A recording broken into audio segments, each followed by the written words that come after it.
ನಮಸ್ಕಾರ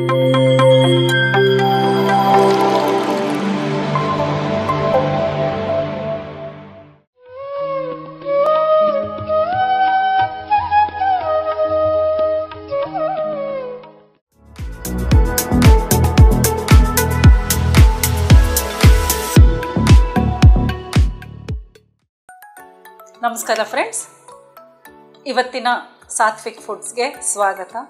PMC ಕನ್ನಡ ಚಾನಲ್ನಲ್ಲಿ Satwik foods ಅನ್ನುವ ಈ ಎಪಿಸೋಡಲ್ಲಿ ನಾವು ಅದ್ಭುತವಾದ ಅಡುಗೆಗಳನ್ನು ನೋಡ್ತಾ ಇದ್ದೀವಿ. ಹೇಗೆ ನಮ್ಮ ಡೈಲಿ ಸೇವಿಸುವ ಆಹಾರವನ್ನು ಸಾತ್ವಿಕಗೊಳಿಸಬಹುದು ಅನ್ನೋ ಒಂದು ಸುಲಭೋಪಾಯ ಅಲ್ವಾ. ಮನಸ್ಸು, ವಾಚ, ಕರ್ಮಣ ಎಲ್ಲ ಶುದ್ಧಿಯಿಂದ ನಾವು ಅಡುಗೆ ಮಾಡ್ತಾ ಇದ್ದೀವಿ. ಸೊ ಬನ್ನಿ, ಮೊದಲಿಗೆ ಬ್ರಹ್ಮ ಋಷಿ ಪಿತಾಮಹ ಡಾಕ್ಟರ್ ಸುಭಾಷ್ ಪತ್ರಿ ಸರನ್ನು ಸ್ಮರಿಸುತ್ತಾ ಇವತ್ತಿನ ಕಾರ್ಯಕ್ರಮವನ್ನು ಶುರು ಮಾಡೋಣ. ಇವತ್ತು ನಾವು ಮಾಡ್ತಾ ಇರುವ ಅಡುಗೆ ಯಾವುದು ಅಂದರೆ, ನಮ್ಮೆಲ್ಲರಿಗೂ ಇಷ್ಟ ಹೊರಗಡೆ ಹೋಗಿ ಮಕ್ಕಳು ತಿಂದ್ಕೊಂಡು ಬರ್ತಾರೆ. ಯಾವಾಗಲೂ ನನ್ನ ಮಕ್ಕಳನ್ನು ಗಮನದಲ್ಲಿ ಇಟ್ಕೊಂಡು ಅಡುಗೆ ಮಾಡೋಣ, ಯಾಕೆಂದರೆ ಅವ್ರಿಗೆ ಖುಷಿ ಪಡಿಸಿದ ತಕ್ಷಣ ಅವರ ಆನಂದ ನೋಡಿ ನಮಗೂ ಆನಂದ ಆಗುತ್ತೆ, ನಾವು ಅದನ್ನು ಮತ್ತೆ ವೆರೈಟೀಸ್ ತಿನ್ನಲಿಕ್ಕೂ ನಮಗೆ ಚಾನ್ಸ್ ಸಿಗುತ್ತೆ. ಸೊ ಮಕ್ಕಳನ್ನು ಕೇಳಿ ಯಾವುದು ಬೇಕು, ಏನು ಅಡುಗೆ ಮಾಡಲಿ ಅಂತ. ಸೊ ಇವತ್ತು ನಾನು ಮಾಡ್ತಾ ಇರೋದು ಪರೋಟಾಸ್. ನನಗೆ ಪರೋಟಾಸ್ ಅಂದರೆ ನನಗೂ ತುಂಬ ಇಷ್ಟ, ನಮ್ಮ ಮನೇಲಿ ಎಲ್ರಿಗೂ ಇಷ್ಟ. ನನ್ನ ಫ್ರೆಂಡ್ ಸರ್ಕಲಲ್ಲಿ ನನಗೆ ಪರೋಟಾ ಕ್ವೀನ್ ಅಂತಲೇ ಕರೀತಾರೆ. ಅಷ್ಟು ವೆರೈಟೀಸ್ ಆಫ್ ಪರೋಟಾಸ್ ನನಗೆ ಮಾಡ್ಲಿಕ್ಕೆ ಇಷ್ಟ ಆಗುತ್ತೆ. ಯಾವ ಐಟಮ್ ಕೊಟ್ಟರು ಪರೋಟಾ ಮಾಡಿಬಿಡ್ತೀನಿ. ಸೊ ಇವತ್ತು ನಾವು ಮಾಡ್ತಾ ಇರೋ ಪರೋಟಾ ಯಾವುದು ಅಂತ ನೋಡೋಣ ಫ್ರೆಂಡ್ಸ್. ನಾವು ಇವತ್ತು ಮಾಡ್ತಾ ಇರೋದು 2 ಥರದ ಪರೋಟಾ ಮಾಡಿ ಇವತ್ತು ನಿಮಗೆ ಶೇರ್ ಮಾಡ್ತಾ ಇದ್ದೀನಿ. ಮೊದಲನೇದು ಮೂಲಂಗಿ. ನೋಡಿ, ಎಷ್ಟೋ ಮನೆಗಳಲ್ಲಿ ಮೂಲಂಗಿ ತಿನ್ನೋದೇ ಇಲ್ಲ. ಮೂಲಂಗಿಯಲ್ಲಿ ಇರುವ ಔಷಧ ತತ್ವದ ಗುಣಗಳು ಹೇಳ್ತಾ ಹೋಗ್ಬಿಟ್ರೆ ಮುಗಿಯೋದೇ ಇಲ್ಲ. ಅಡುಗೆ ಮಾಡ್ತಾ ಮಾಡ್ತಾ ಅದರ ವಿಷಯ ಮಾತಾಡೋಣ. 2ನೇ ಪರೋಟ ಬಂದು ಕಾಲಿಫ್ಲವರ್ ಇರುತ್ತಲ್ಲ, ಗೋಬಿ. ಮಂಚೂರಿಯನ್ ತಿಂದು ಗೊತ್ತಿರುತ್ತೆ, ಪರೋಟ ಗೊತ್ತಿದೆಯಾ ನೋಡೋಣ. ಓಕೆ, ಸೊ ಇದು ಗೋಬಿ. ಅದನ್ನು ಚೆನ್ನಾಗಿ ತೊಳೆದು ತುರಿದು ಇಟ್ಕೊಂಡಿದ್ದೇನೆ. ಇದು ಹಾಗೆ ಮೂಲಂಗಿಯನ್ನು ಚೆನ್ನಾಗಿ ತೊಳೆದು ಮೇಲೆ ಒಂದು ಸ್ವಲ್ಪ ರೇಷೆಗಳಿರುತ್ತೆ, ಅದ್ರ ಮೇಲೆ ಕೂದಲು ಥರ, ಅದನ್ನೆಲ್ಲ ಒಂದು ಸ್ವಲ್ಪ ತೆಗೆದು ತುರಿದು ಇಟ್ಕೊಂಡಿದ್ದು. ಇದಕ್ಕೆ ಬೇಕಾಗಿರುವ ಸಾಮಗ್ರಿಗಳು ಏನೇನಿದೆ ನೋಡೋಣ. ಉಪ್ಪು, ಖಾರ, ಅರಿಶಿನ ಪುಡಿ ಅಂತೂ ಹಾಕ್ಕೊಂಡು ಸಾಮಾನ್ಯವಾಗಿ ಹಾಕ್ತಾ ಇರ್ತೀವಲ್ವ, ಹಾಗೆಯೇ ಒಂದು ಸ್ವಲ್ಪ ಜೀರಿಗೆ ಒಂಚೂರು ಹಾಕ್ಕೊಳ್ಬೇಕು. ಇನ್ನೊಂದು ವಿಶೇಷ ಏನಂದರೆ, ಇದರಲ್ಲಿ ನಾನು ಎಲ್ಲ ಪರೋಟದಲ್ಲಿ ಹಾಕುವುದು ಓಂ ಕಾಳು, ಅಜ್ವೈನ್ ಅಂತ ಹೇಳ್ತಾರೆ. ಇದಕ್ಕೂ ಅಷ್ಟೇ ಆಯುರ್ವೇದಿಕ್ ತುಂಬಾ ಮಹತ್ವ ಇದೆ. ಇದರಿಂದ ನೀವು ಇದಕ್ಕೆ ತುಂಬ ಎಣ್ಣೆ ಹಾಕಿ ಬೇಯಿಸಿದ್ದೀರಾ ಅಂತ ಇಟ್ಕೊಳ್ಳೋಣ, ಆದರೆ ಇದು ಜೀರ್ಣ ಮಾಡಲಿಕ್ಕೆ ಸಹಾಯ ಮಾಡುತ್ತೆ. ಹಾಗೆಯೇ ರುಚಿಗೆ ನಾನೊಂದು ಸ್ವಲ್ಪ ಈರುಳ್ಳಿಯನ್ನು ಇಟ್ಕೊಂಡಿದ್ದೀನಿ. ಹಾಗೆ ಹಸಿಮೆಣಸನ್ನು ಪುಟ್ಟದಾಗಿ ಕಟ್ ಮಾಡಿಕೊಂಡು ಹಾಕ್ಕೊಳ್ಳೋಣ, ತುಂಬ ಚಿಕ್ಕದಾಗಿ. ಯಾಕಂದರೆ ಬಾಯಿಗೆ ಬಂದರೆ ಅದು ಖಾರನೂ ಅನಿಸಿರಬಾರ್ದು, ತಿನ್ನೋಕ್ಕೂ ರುಚಿಯಾಗಿರಬೇಕು. ಹಾಗಿರ್ಬೇಕಲ್ಲ, ಅದಕ್ಕೆ ತುಂಬ ಚಿಕ್ಕದಾಗಿ ಕಟ್ ಮಾಡಿ. ಮಕ್ಳಿಗೆ ಬಂದ್ರೂ ಪರವಾಗಿಲ್ಲ. ನೋಡಿ, ಮಕ್ಕಳು ತಿನ್ನಲ್ಲ ಹಾಗೆಲ್ಲ ಹೇಳಬಾರ್ದು. ನನ್ನ ವಿಚಾರ ಏನು ಅಂದರೆ, ಮಕ್ಕಳಿಗೂ ಎಕ್ಸ್ಪೋಸ್ ಆಗಬೇಕು. ಎಲ್ಲ ಥರದ ಆಹಾರಗಳನ್ನು ನಾವು ತಿನ್ನಬೇಕು. ಉಪ್ಪು, ಖಾರ, ಹುಳಿ, ಸಿಹಿ, ಇದು ಸರಿ ಅದು ತಪ್ಪು ಅಂತ ಹೇಳಬಾರ್ದು. ಆವಾಗ ಅದು ಸಾತ್ವಿಕ ಆಗೋದಿಲ್ಲ.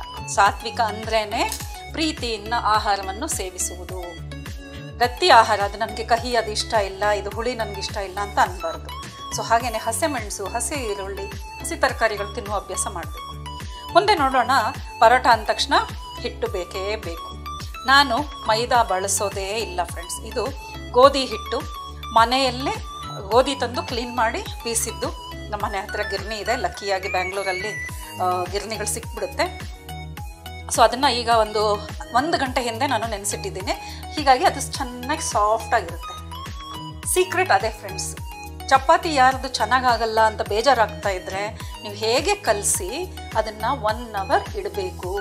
ಹೀಗೆ ಸಾಫ್ಟಾಗಿ ಬಂತು ಅಂದರೆ ನಿಮ್ಮ ಚಪಾತಿ ಸಹ, ನಾನು ಮಾಡಿರೋ ಪ್ಲೇನ್ ಚಪಾತಿ ಸಹ 3 ದಿನವೂ ಸಾಫ್ಟ್ ಇರುತ್ತೆ. ಪ್ರಯತ್ನ ಮಾಡಿ, ಎಲ್ಲರಿಂದನೂ ಸಾಧ್ಯ. ನನ್ನಿಂದ ಆಗಿದೆ ಅಂದರೆ ಎಲ್ಲರಿಂದ ಆಗುತ್ತೆ. ಹಾಗೆಯೇ ಅದಕ್ಕೆ ಹಚ್ಕೊಳ್ಳಿಕ್ಕೆ ಒಂದು ಸ್ವಲ್ಪ ಲೂಸ್ ಹಿಟ್ಟು ಇಟ್ಕೊಂಡಿದ್ದೀನಿ. ಅಷ್ಟೇ ಸಾಮಗ್ರಿ ಫ್ರೆಂಡ್ಸ್, ಇನ್ನೇನೂ ಇಲ್ಲ. ಇಂಥ ಸಿಂಪಲ್, ಟೇಸ್ಟ್ ಮಾತ್ರ ಸೂಪರಾಗಿರುತ್ತೆ. 1 ಚಪಾತಿ ತಿನ್ನೋರು 4 ತಿಂತಾರೆ ಅಂತ ನಾನು ಬೆಟ್ ಕಟ್ತೀನಿ. ಇದನ್ನು ಪ್ರಯತ್ನ ಮಾಡಿ ನೋಡಿ. ಸೊ ಟ್ರೈ ಮಾಡೋಣ, ಸ್ಟಾರ್ಟ್ ಮಾಡೋಣ. ಹಾಕ್ಬೋದಿತ್ತು.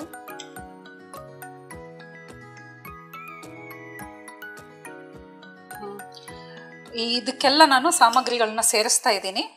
ಅಜ್ವೈನು, ಜೀರಿಗೆ, ಉಪ್ಪು, ಖಾರ, ಅರಿಶಿನ ಪುಡಿ ಹಾಕಿದೆ. ಒಂದು ಸ್ವಲ್ಪ ಉಪ್ಪು ಹಾಕ್ತಾ ಇದ್ದೀನಿ. ಇವಾಗ ಸ್ವಲ್ಪ ಅದಕ್ಕೆ ರುಚಿಗೆ ತಕ್ಕಷ್ಟು ಉಪ್ಪು. ಕಡಿಮೆ ತಿನ್ನೋರು ಉಪ್ಪು ಕಡಿಮೆ ಹಾಕ್ಕೊಳ್ಳಿ, ಒಂದೇ ಸಲ ಉಪ್ಪು ತಿನ್ನಬೇಕು ಅಂತ ಏನಿಲ್ಲ. ಆದರೆ ಶರೀರಕ್ಕೆ ಉಪ್ಪು, ಖಾರ, ಹುಳಿ ಎಲ್ಲದೂ ಬಿಡಬೇಕು ಫ್ರೆಂಡ್ಸ್. ನಮ್ಮ ಅತ್ತೆ ಮಾವ ಇಬ್ಬರು ಇದ್ದಾರೆ. ಯು ವಾಂಟ್ ಬಿಲೀವ್, ಅವರು 95+. ಅವ್ರು ಅದನ್ನೇ ಹೇಳ್ತಾರೆ. ಅವರ ಆರೋಗ್ಯದ ಸೀಕ್ರೆಟ್ ಏನು ಅಂದರೆ, ಟಚ್ ವುಡ್, ಅವ್ರಿಗೆ ಯಾವ ರೀತಿಯ ಕಾಯಿಲೆಗಳಿಲ್ಲ, ಎಲ್ಲವನ್ನು ತಿಂದು ಜೀರ್ಣ ಮಾಡ್ಕೊಳ್ತಾರೆ. ಹಾಗೆಯೇ ನಾನು ಒಂದು ವೇಳೆ ಅವ್ರ ವಯಸ್ಸನ್ನು ನೋಡಿಬಿಟ್ಟು ಕಡಿಮೆ ಕೊಟ್ಬಿಟ್ರೆ ಅವ್ರು ಹೇಳ್ತಾರೆ, ಯಾಕೆ ಅಮ್ಮ ನನಗೆ ಬಜ್ಜಿ ಒಂದೇ ಕೊಟ್ಟೆ ಅಂತ ಕೇಳ್ತಾರೆ. ಬಜ್ಜಿ ಏನಾದರೂ ಮಾಡಿದರೆ ಇರಲಿ, ಒಂದು ತಿನ್ನಿ ಸಾಕು, ಮತ್ತೆ ನೈಟ್ ಅಲ್ವಾ, ಬೆಳಗ್ಗೆ ತಿನ್ನುವಂತೇಳಿ ನಾಳೆ ಮತ್ತೆ ಫ್ರೆಶ್ ಮಾಡಿದ್ರೆ ಆಯಿತು. ಅಂದರೆ ನಿನಗೆ ಜೀರ್ಣ ಆಗಲಿಕ್ಕಿಲ್ಲ, ನನಗೆಲ್ಲ ಆಗುತ್ತೆ, ನೀನು ತಿನ್ನೋದನ್ನು ನನಗೆ ಕೊಡು ಅಂತ ಕೇಳ್ತಾರೆ. ಸೊ ಅದು ಸೀಕ್ರೆಟ್ ಫ್ರೆಂಡ್ಸ್. ಶರೀರಕ್ಕೆ ಎಲ್ಲ ರೀತಿಯ ಆಹಾರ ಅಭ್ಯಾಸ ಮಾಡಬೇಕು. ಸೊ ಇದಕ್ಕೆಲ್ಲನೂ ಹಾಕಿದ್ದೇನೆ ಫ್ರೆಂಡ್ಸ್. ಇದು ಚೆನ್ನಾಗಿ ಮಿಕ್ಸ್ ಮಾಡೋದು, ಫಿಲ್ಲಿಂಗ್ ಮಾಡೋದು, ಪರೋಟ ಮಾಡೋದು ಅಷ್ಟೇ.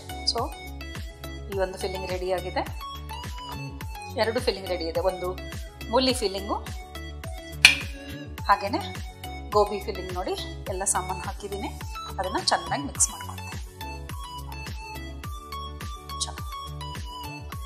ಹಂಚುಕಾಗಿದೆ ಪರೋಟ. ಓಕೆ ಫ್ರೆಂಡ್ಸ್, ಸೊ ಎಲ್ಲ ಫಿಲ್ಲಿಂಗ್ ರೆಡಿಯಾಗಿದೆ, ಹಿಟ್ಟು ರೆಡಿ ಇದೆ. ನಾನು ಕಟ್ಟೆ ಮೇಲೇ ಚಪಾತಿ ಮಾಡೋದ್ರಿಂದ ನಾನು ಕಟ್ಟೆಯನ್ನು ಕ್ಲೀನ್ ಮಾಡ್ಕೊಂಡಿದ್ದೀನಿ. ಹಾಗೆಯೇ ಹಂಚು ರೆಡಿಯಾಗಿದೆ, ಹೈಯಲ್ಲಿ ಇಟ್ಕೊಳ್ಳೋಣ. ಈಗ ನೋಡಿ ಇದನ್ನು ಹೇಗೆ ಮಾಡೋದು ಅಂತ. ಹೆಚ್ಚಿನ ಒಂದು ಇದಿಲ್ಲ ಫ್ರೆಂಡ್ಸ್, ತುಂಬ ಸಿಂಪಲ್ ಆಗಿದೆ. ನೋಡಿ, ಮೊದಲು ಹಿಟ್ಟನ್ನು ತೊಗೊಂಡು ಚೆನ್ನಾಗಿ ಒಂದು ಬಾಲ್ ಮಾಡ್ಕೊಳ್ಳೋಣ. ಇದನ್ನು ಇವಾಗ ಕಪ್ ಶೇಪಲ್ಲಿ ಮಾಡ್ಕೊಳ್ಳೋಣ. ಹಿಂಗೆ ಒಂದು ಕಪ್ ಆಯಿತಾ? ಇದರಲ್ಲಿ ನಾವು ಇಟ್ಕೊಂಡಿರುವ ಫಿಲ್ಲಿಂಗ್ ಏನಿದೆ ಅಲ್ಲ, ಅದನ್ನು ಅದರಲ್ಲಿ ತುಂಬಿಸೋದು. ಸೊ ನಾನು ಮೊದಲಿಗೆ ಮೂಲಂಗಿಯನ್ನು ತುಂಬಿಸ್ತಾ ಇದ್ದೇನೆ. ಮೂಲಂಗಿ ಫಿಲ್ಲಿಂಗ್ ಮಾಡೋದ್ರದ್ದು ಒಂದು ಟಿಪ್ ಹೇಳ್ತೀನಿ ನೋಡಿ. ತುರಿದಿಟ್ಟಿದ ತಕ್ಷಣ ಅದು ನೀರು ಬಿಟ್ಕೊಳ್ಳುತ್ತೆ ಫ್ರೆಂಡ್ಸ್. ಸೊ ಎಲ್ಲಿವರೆಗೆ ನೀವು ರೆಡಿ ಆಗಿರಲ್ವೋ ಅಲ್ಲಿವರೆಗೆ ಅದಕ್ಕೆ ಉಪ್ಪು ಖಾರ ಹಾಕ್ಲಿಕ್ಕೆ ಹೋಗ್ಬೇಡಿ. ಅದು ಉಪ್ಪು ಖಾರ ಹಾಕಿದ ತಕ್ಷಣ ಮತ್ತೆ ನೀರು ಬಿಡ್ಲಿಕ್ಕೆ ಶುರುವಾಗುತ್ತೆ. ಹಾಗಾದರೆ ಏನು ಮಾಡೋದಪ್ಪ ನೀರು ಬಿಟ್ಟರೆ ಅಂತ ನಿಮಗೆ ಯೋಚನೆ ಬರ್ಬೋದು. ಎಷ್ಟೋ ಜನ, ನಾನು ಸಹ ಬಿಗಿನಿಂಗಲ್ಲಿ ಮಾಡುವಾಗ ಅದೆಲ್ಲ ಪಿಚ ಪಿಚ ಆಗಿದ ತಕ್ಷಣ ಅಯ್ಯೋ ಮುಲ್ಲಿ ಪರೋಟನೂ ಬೇಡ, ಏನು ಬೇಡ, ಹೋಗತ್ಲಾಗೆ ಅಂತ ಇದ್ದೆ. ಆದರೆ ಸಿಟಿಯಾಗಿ ಗೊತ್ತಾಯಿತು ಏನು ಅಂದರೆ, ಅದನ್ನು ತುರಿದ ಮೇಲೆ ಏನು ಮಾಡಬೇಕು ಅಂದರೆ ಗಟ್ಟಿಯಾಗಿ ಹಿಂಡ್ಕೊಂಡು ಬಿಡಬೇಕು ಫ್ರೆಂಡ್ಸ್. ಅದ್ರ ನೀರೆಲ್ಲ ತೆಗೆದಿಟ್ಬಿಟ್ಟು ಅದನ್ನು ಮತ್ತೆ ನೀವು ಸಾಂಬಾರಿಗೆ ಇಲ್ಲ ಹಿಟ್ಟು ಕಲಿಸ್ಲಿಕ್ಕೆ ಬೇರೆದಕ್ಕೆ ಬಳಸ್ಕೊಳ್ಬೋದು. ಸೊ ಈಗ ನೋಡಿ ಫಿಲ್ಲಿಂಗ್ ಮಾಡಾಯಿತು. ಸೊ ಫ್ರೆಂಡ್, ಇದು ಫಿಲ್ಲಿಂಗ್ ಆಗಿದೆ. ಈಗ ನಿಧಾನವಾಗಿ ಇದನ್ನು ಅಗಲ ಮಾಡಿಕೊಂಡು ನಿಧಾನವಾಗಿ ಲಟ್ಟಿಸ್ಕೊಳ್ಳೋಣ ಚಪಾತಿ ಆಕಾರದಲ್ಲಿ. ತುಂಬ ತೆಳುವಾಗಿ ಮಾಡೋದು ಬೇಕಿಲ್ಲ. ಇದನ್ನೊಂಚೂರು ದಪ್ಪ ಇಟ್ಕೊಂಡೆ ಮಾಡೋದಿರುತ್ತೆ.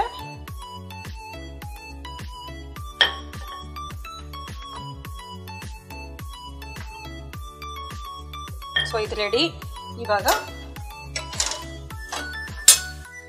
ಇದನ್ನು ನಿಧಾನವಾಗಿ ಎತ್ಕೊಂಡು, ಏನಾಗಲ್ಲ, ನಿಧಾನವಾಗಿ ಎತ್ಕೊಂಡು ಹೆಂಚು ಮೇಲೆ ಹಾಕೊಂಡ್ರೆ ಆಗೋಯ್ತು. ಸೊ ಇದು ನಿಧಾನವಾಗಿ ಬೇಯಿಸ್ಕೊಳ್ಳೋಣ. ಇದು ಬೇಯೋವರೆಗೆ ನಾವು ಹೈಯಲ್ಲೇ ಇಟ್ಕೊಂಡಿದ್ದೀನಿ, ನಿಧಾನಕ್ಕೆ ಬೇಯುತ್ತೆ. ಸೊ ನೆಕ್ಸ್ಟ್ ಚಪಾತಿಗೆ ಹೋಗೋಣ.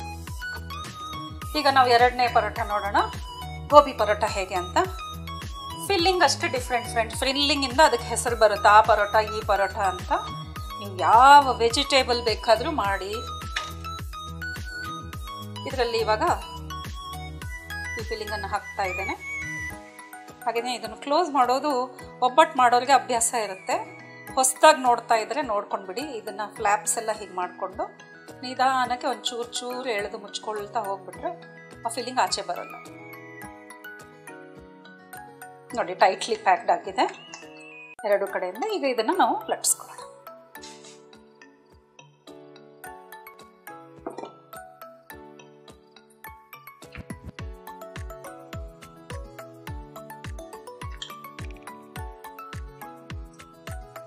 ಇದು ಅಷ್ಟೇ ಫ್ರೆಂಡ್ಸ್, ಒಂದು ಸ್ವಲ್ಪ ದಪ್ಪಕ್ಕೇನೆ ಇರಲಿ.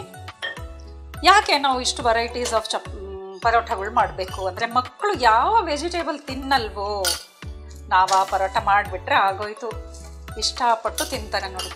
ನೋಡಿ ಮುಗ್ದೋಯ್ತು, ರೆಡಿ. ಏನು ಶ್ರಮ ಇಲ್ಲ. ಹೆಸರು ನೋಡಿದರೆ ದೊಡ್ಡದು ಪರೋಟ ಅಂತ. ನೀವು ಹೋಟ್ಲಲ್ಲಿ ತರಿಸ್ಕೊಂಡ್ರೆ ಒಂದೊಂದು ಪರೋಟಕ್ಕೆ 100 ರೂಪಾಯಿ ಕೇಳ್ತಾರೆ ಫ್ರೆಂಡ್ಸ್.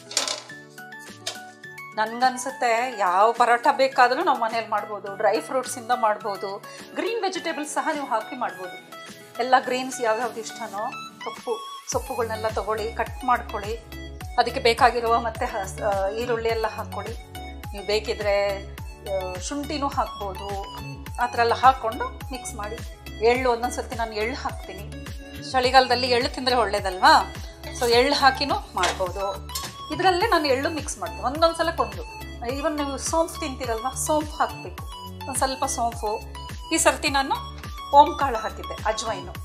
ಮತ್ತೊಂದು ಸಲಕ್ಕೆ ನಾನು ಸೋಂಪು ಹಾಕ್ತೀನಿ, ಇನ್ನೊಂದು ಸಲಕ್ಕೆ ಎಳ್ಳು ಹಾಕ್ತೀನಿ, ಇನ್ನೊಂದು ಸಲಕ್ಕೆ ಕಡಲೆಕಾಯಿ ಬೀಜನ ಸ್ವಲ್ಪ ಅಬ್ಡ ದಬ್ಡ ಅಂತ ಮಿಕ್ಸಿ ಮಾಡ್ಕೊಂಡು ಅದನ್ನು ಹಾಕಿರ್ತೀನಿ. ಈ ರೀತಿಯಾಗಿ ಎಷ್ಟೋ ಪೌಷ್ಟಿಕಾಂಶ. ಇದು ತಿನ್ನೋಕ್ಕೂ ರುಚಿ, ಜೊತೆಗೆ ಪೌಷ್ಟಿಕವಾಗಿಯೂ ಇರುತ್ತೆ. ತಿಂದೇ ಇರೋ ಮಕ್ಕಳು ಆರಾಮಾಗಿ ತಿಂತಾರೆ. ಬ್ರೇಕ್ಫಾಸ್ಟಿಗೆ ತುಂಬ ಚೆನ್ನಾಗಿರುತ್ತೆ. ಎಷ್ಟು ಬೇಗ ರೆಡಿ ಆಗುತ್ತೆ. ನೈಟೆಲ್ಲ ರೆಡಿ ಮಾಡಿಬಿಟ್ರೆ ಒಂದು ಪಲ್ಯ ಮಾಡೋದೇ ಬೇಕಿಲ್ಲ. ನೀವು ಫಿಲ್ ಮಾಡಿದ್ವಾ, ರೊಟ್ಟಿ ಮಾಡಿದ್ವಾ, ಮಕ್ಕಳಿಗೆ ಇನ್ನೂ ಖುಷಿ. ನಮ್ಮಮ್ಮ ಡೈಲಿ ಒಂದೊಂದು ಹೊಸದು ಮಾಡಿಕೊಡ್ತಾರೆ ಅಂತ. ಸೊ ಖಂಡಿತವಾಗ್ಲೂ ಇದನ್ನೆಲ್ಲ ಮನೆಯಲ್ಲಿ ಟ್ರೈ ಮಾಡಿ. ತುಪ್ಪ ಹಾಕ್ಕೊಂಡು ತಿಂದುಬಿಟ್ರೆ ಆಗೋಯ್ತು. ಯಾವ ಉಪ್ಪಿನಕಾಯಿ ಬೇಕಿಲ್ಲ, ಮೊಸರು ಬೇಕಿಲ್ಲ. ಬಟ್ ದೊಡ್ಡವ್ರಿಗೆ ನೀವು ಸರ್ವ್ ಮಾಡುವಾಗ ಮೊಸರು ಉಪ್ಪಿನಕಾಯಿ ಜೊತೆಲಿ ಸರ್ವ್ ಮಾಡಿ. ಇದರ ಜೊತೆಲಿ ನಿಂಬು ಉಪ್ಪಿನಕಾಯಿ ತುಂಬ ಚೆನ್ನಾಗಿರುತ್ತೆ. ನಿಂಬೆಕಾಯಿ ಉಪ್ಪಿನಕಾಯಿ ಜೊತೆಲಿ ಇದನ್ನು ತಿನ್ನಬೇಕು.